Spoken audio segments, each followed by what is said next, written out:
On se retrouve avec Camille, président de l'association Les Renards à l'Ouest, et on va vous parler du travail du génie. Alors Camille va expliquer ce que c'est, notamment une petite partie sur ce qu'on appelait la guerre des mines, et puis on verra ensuite ce qu'on va aborder. Camille, je laisse expliquer ce qu'il en est du génie. Donc.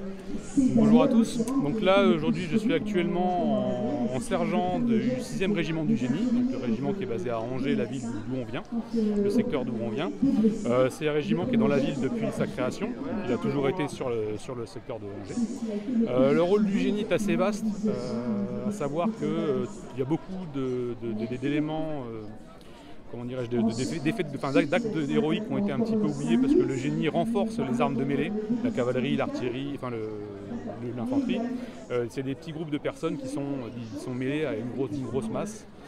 Par exemple, une compagnie de sapeurs, donc 150 personnes, ça renforce soit un régiment, soit une division, donc ça renforce 1500 personnes ou 10 000. Donc voilà, ils sont un petit peu oubliés, donc nous on est là pour redorer leur blason. Donc leurs missions sont assez vastes parce que à cette époque-là, donc pour le premier conflit mondial, tout ce qu'on ne savait pas mettre dans un endroit ou un autre, en fait on le versait dans le génie.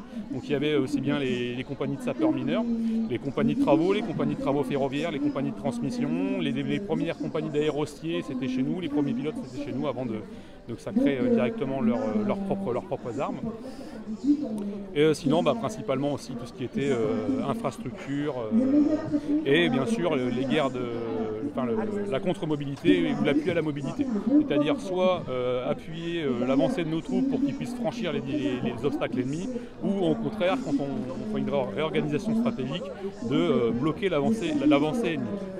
Là je vais aborder un petit point, donc la guerre des mines. Donc, dans le 6e régiment du génie, on a 2 sapeurs qui ont été décorés de la médaille militaire, donc c'est Mauduit et Condoré, qui ont passé 60 heures sous terre.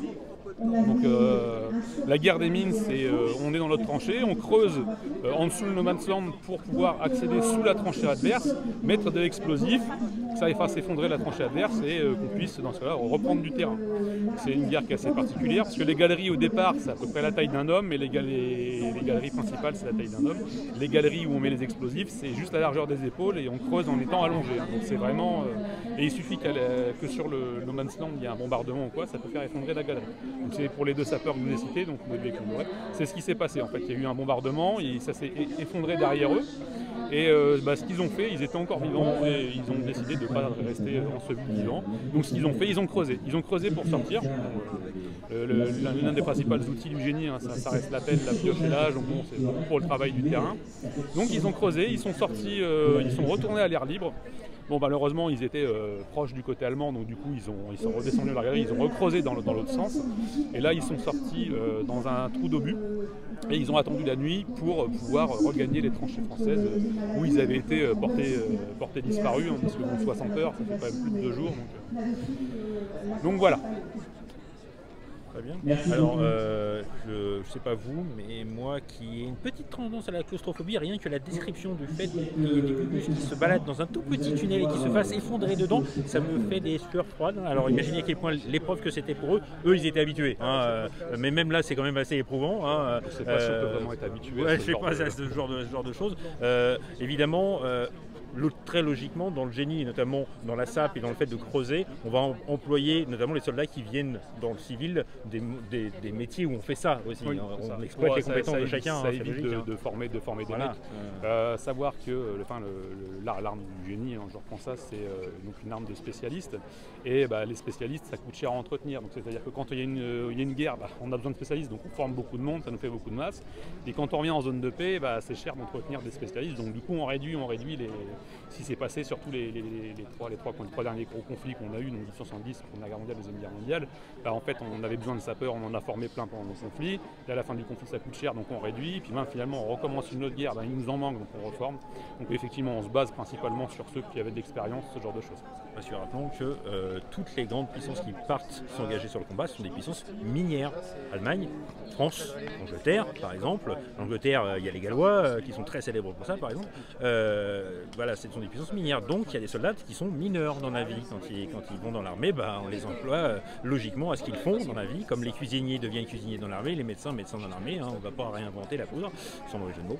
Et donc on va exploiter les compétences de chacun. Alors, petite précision sur le terme de sapeur. Le génie, pour ceux qui connaissent un peu, il est associé à la construction, à la fortification. Mais sapeur, c'est celui qui au départ détruit les fortifications. Au Moyen-Âge, ils étaient chargés de casser les fortifications des châteaux pour pouvoir passer. Par exemple, sapeur-pompier, pourquoi? Parce qu'il va casser les obstacles pour atteindre les victimes d'incendie, les victimes qui doivent intervenir. Voilà, donc sapeur, c'est un travail de destruction, mais de destruction construite, entre guillemets. On essaye de détruire pour pouvoir passer, donc il ne faut quand même pas tout faire s'effondrer non plus. C'est un travail assez précis. Pour reprendre ce que vous dites, la devise du génie encore à l'heure actuelle, c'est parfois détruire, souvent construire, toujours servir. Voilà. Effectivement. Et donc le génie, effectivement, ils sont souvent oubliés parce qu'ils passent avant ou après. On oublie qu'ils sont là pendant. Alors que quand une tranchée s'effondre largement, non seulement les fantassins classiques vont travailler aussi dans la tranchée, mais pour organiser tout ça, il faut le génie, parce que ça ne s'improvise pas et qu'il faut une vue d'ensemble de tout ça, que seuls des gens dont c'est le métier en fait, peuvent. Et les tranchées de première ligne généralement sont creusées par les mecs qui sont sur place. Tout ce qui est tranché, le réseau de deuxième et troisième ligne qui a besoin d'être un peu plus structuré avec des abris pour les munitions, les hôpitaux de campagne, ce genre de choses. Effectivement, c'est les gens qui ont de l'expérience dans ce domaine-là, les gens du génie qui viennent pour construire. Sachant qu'en plus, avec le temps qui passe pendant la guerre des tranchées, plus ça va, plus on s'enfonce profondément, et donc plus on a des réseaux vastes, et donc plus le génie a du travail, parce qu'en fait le but c'est de se protéger des bombardements ennemis et de passer sous les lignes ennemies pour essayer de faire des trous de mine. L'un des plus célèbres étant dans la Somme, c'est les Anglais qui l'ont produit, il a donné rien, il a tué personne, mais il est extrêmement impressionnant, et encore maintenant les Anglais se rassemblent autour chaque année pour les commémorations. C'est un parfait exemple de ce qu'est le travail de SAP, finalement. C'est ça, tout à fait. Si vous voulez ajouter quelque chose, présenter d'autres choses rapidement sur votre campement?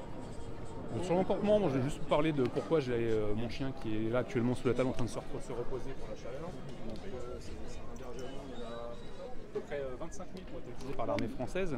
Et moi, si je le présente actuellement, donc j'ai pas encore le matériel pour, ce sera un objectif à terme d'avoir ça, c'est parce qu'ils étaient aussi utilisés pour faire dérouler les câbles entre les tranchées. Donc ils avaient un pactage dorsal avec un rouleau de câbles, et justement ils allaient de tranchée en tranchée pour dérouler les câbles. Voilà, donc c'est une chose qu'on aimerait bien présenter. Donc c'est pour ça qu'il est avec nous, il nous suit partout. Voilà. Il y a une logique d'ensemble, au campement, comme souvent d'ailleurs avec les reconstituteurs. On a un élément, puis un autre, et puis un autre, et puis un autre, et puis un autre. Voilà. C'est pour ça qu'ils passent leur week-end à faire ça, parce que de toute façon, ils n'ont plus de vie, ils font ça quand ils ne sont pas en train de travailler. Donc forcément, ça prend du temps. Alors, en tout cas, merci beaucoup Camille de votre intervention et de vos explications. Et puis on va se retrouver pour une dernière vidéo.